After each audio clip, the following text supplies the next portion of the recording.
What's up, Nightwalkers? It's Will from TVC, and I have another video for you guys. Today I'm going over the PVS-31D. I always like to give viewers a full disclosure and let you know that I work at TVC, so I am in the night vision industry. However, this channel is not related to my employment or anything I do in the industry, but it is how I do get access to some of the products that I show on this YouTube channel. Before I cover the features of the goggle, I just want to kind of go over some of the naming of this system. So this thing, the PVS-31D Delta, it's also known as the F5032, which you can see right there on the label, as well as the SBNVG, which stands for the Squad Binocular Night Vision Goggle. That's the name the U.S. Marine Corps gives it, because this particular goggle, the F5032, SBNVG, PVS-31 Delta, is in use by the U.S. Marine Corps. All right, starting on the top, you got your dovetail interface. That requires a dovetail helmet mount like the Wilcox G24. I don't have a Neurotos low stow mount to show you here. That one works as well.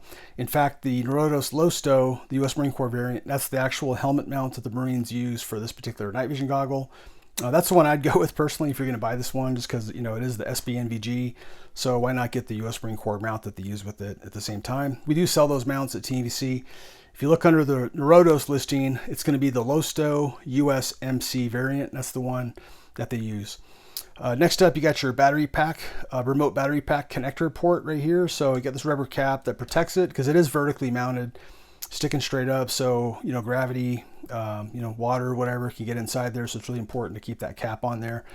I should say or note that the battery pack doesn't come with the goggle standard, so you have to add that separately. It is a proprietary battery pack and cable used for the goggle, so make sure you buy the right one, you know, from the dealer at the same time for this goggle.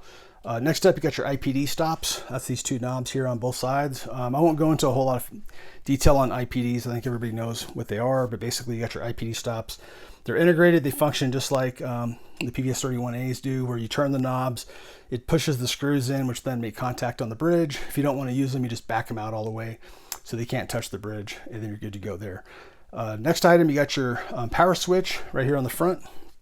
This thing, it's a simple about a 2-second press to turn it on. Once it's on, you rotate the knob to adjust your gain control. This have manual gain control, which just means that you can basically raise and lower the brightness to your eyes, you know, through the eyepieces. There's some other things that gain control does, but anyways, that's how you control it right there. A double tap, once it's on, double press, is going to turn on the onboard IR illuminator, which is located right there. Double tap it again to turn off.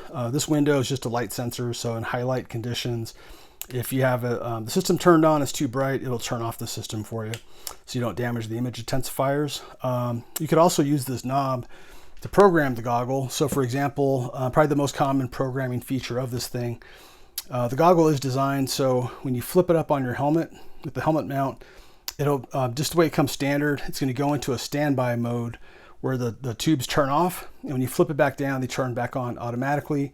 If you want to disable that function once it's turned on, it's pretty simple.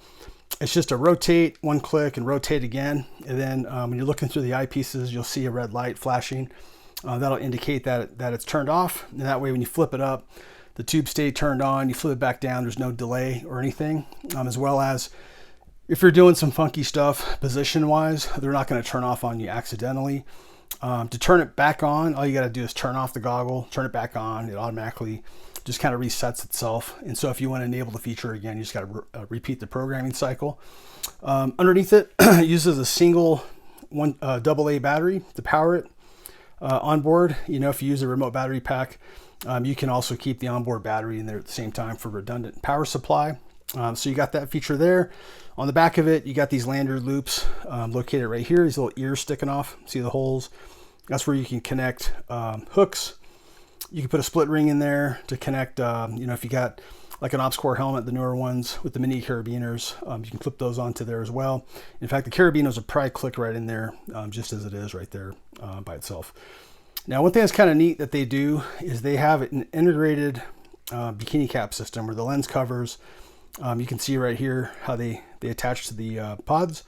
And so you could do your flip caps without having to like lose them or anything like that. They are pinhole caps, so you can do daylight testing with them. If you're doing a lot of stuff outdoors in the daytime, might not be a bad idea just to put some tape over the holes just to limit any potential damage if you leave them turned on or something like that. Got the same thing on the back where you got these flip caps right here to lens protectors. Another thing that they do with this goggle is kind of neat is they have a included sacrificial lens. The PVS-31As are the same way as well, where you could replace the sacrificial lens in the system without having to buy an aftermarket one. That does mean that they're going to cost more, obviously. And then the rear has the same thing. You can unscrew these, or basically sacrificial lenses. These do have diopters, adjustable diopters on the back, just like regular PVS-14 style optics. Other thing to note is the pods do turn off. They have where if you rotate the pod up, the pod will turn off automatically. You bring it back down, it'll turn back on. Now the weight of the system, it's just under 19 ounces. I'll show you here on the scale. So I don't have a battery in it. I'll stick the battery on there separately. So there you go, 18.4 ounces. Put the AA on there. You're at 18.9 ounces. So that's total system weight with the battery installed. Not super heavy, not super light. If you're looking for super light, mil spec, you know, PVS-31As are below a pound, under 16 ounces. But 18.9 ounces isn't bad at all. I mean, the L3-1531 is about the same weight. It's 18 something ounces. Most goggles are going to be somewhere in that range for the most part. Size of it, you know, the goggle does look kind of big. I kind of give you an idea the size of it. So here's 31D. Here's a TVC Artemis with RPOs installed. You can kind of see what it looks like. This is a fairly small goggle, so it kind of gives you an idea size-wise. If you're familiar with what dual 14s look like, there's two PVS-14s on a Noise Fighters Mark III panel bridge, so you can kind of get an idea size of the system. So there you go on that. Otherwise, I really do like the goggle. I've been using it for about a week. The pods are pretty stiff when you articulate them. That's, you know, it's something I notice. It's not a big deal. I don't really articulate my pods all that much, but they are pretty stiff, which could be an advantage. You know, for example, the way the Marines use this thing, they use an Optics 1 past 29 Bravo E-Cody, and that's attached to the front, adds some extra weight. So having a stiffer pod is gonna, you know, not allow it to accidentally fall down if you're jumping around or doing stuff with the extra weight on it. Definitely not gonna have that problem with this system. To wrap up the video, I really like this goggle a lot. I think it has pretty much every feature I think anybody would be looking for in a dual tube system. Just a few things about it that people should know. You know, not necessarily, you know, reasons not to buy it, but just things to consider. The first one would be the battery pack. So battery pack doesn't come with it. If you want to run a battery pack, you got to buy it separately. Availability could be an issue. Like I said, we don't sell the system, so I don't really know the ins and outs of what's going on with battery packs, but I do know I get contacted by a lot of people who are looking for the battery packs for this goggle. So there seems to be maybe some availability issues on that. Something to consider if you want to run a battery pack, just look into that at the same time. Now, when it comes to running battery packs, you definitely don't have to use a battery pack. It has an onboard battery. There's a couple conditions where it could be very useful for you to have a battery pack. You know, one of them is if you live in a really cold climate, you know, batteries take a huge hit in the cold. So if you're using the thing out in the cold, you know, maybe you have to for work, or that's just, you know, you live somewhere cold, you can't, if you want to use it at night, it's going to be cold, you know, then you may want to look at getting a battery pack for that. Professional users, you know, if you're really busy, serving warrants all the time, whatever the case is, and it's a pain in the ass keeping track of batteries, you don't want to be swapping new batteries in every time, then a battery pack, you know, could be something you want to look for there. So you got the battery pack thing.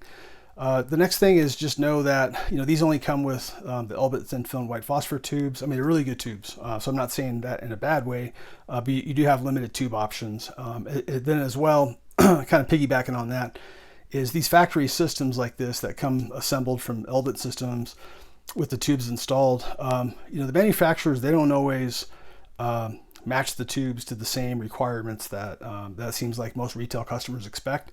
You know, the tubes meet a certain spec, that's what they meet, and that's all that's important ultimately, you know. But if you're looking for, I got to have EBI 0.5 and I have to have this, and they, you know, both tubes have to do this and that, then a factory system may not be the system, you know, for you. In that case, get a custom built system. You got a vendor like TVC, others that build them in-house, and they select the tubes and they'll match the tubes exactly to your request. That's probably going to be a better system for you if that's what you're looking for. And then the last thing is just any of these systems that use proprietary sacrificial lenses and things like that. That's just an extra cost. Sometimes with the limited availability, if you need to get it. So that's something to consider as well. You know, whereas if you buy something that uses, you know, PVS-14 optics, I mean, you can buy, I mean, you can find PVS-14 stuff everywhere. So that's just something to consider anytime you have proprietary optics, you have proprietary lens accessories. Other than that, I guess last thing would just be the weight. I don't think it's a heavy system, but you know, a lot of people are chasing lightweight, and so if you're looking for a lightweight goggle, like a pound or less, this is not gonna be the system for you. But 18.9 ounces, I don't feel it's a heavy goggle at all. So anyways, hope you guys enjoyed the video. If you have any comments, questions, whatever, hit me up in the comment section. You can always get a hold of me at TeamVC as well. And as always, I appreciate you guys for watching these videos, and I'll see you.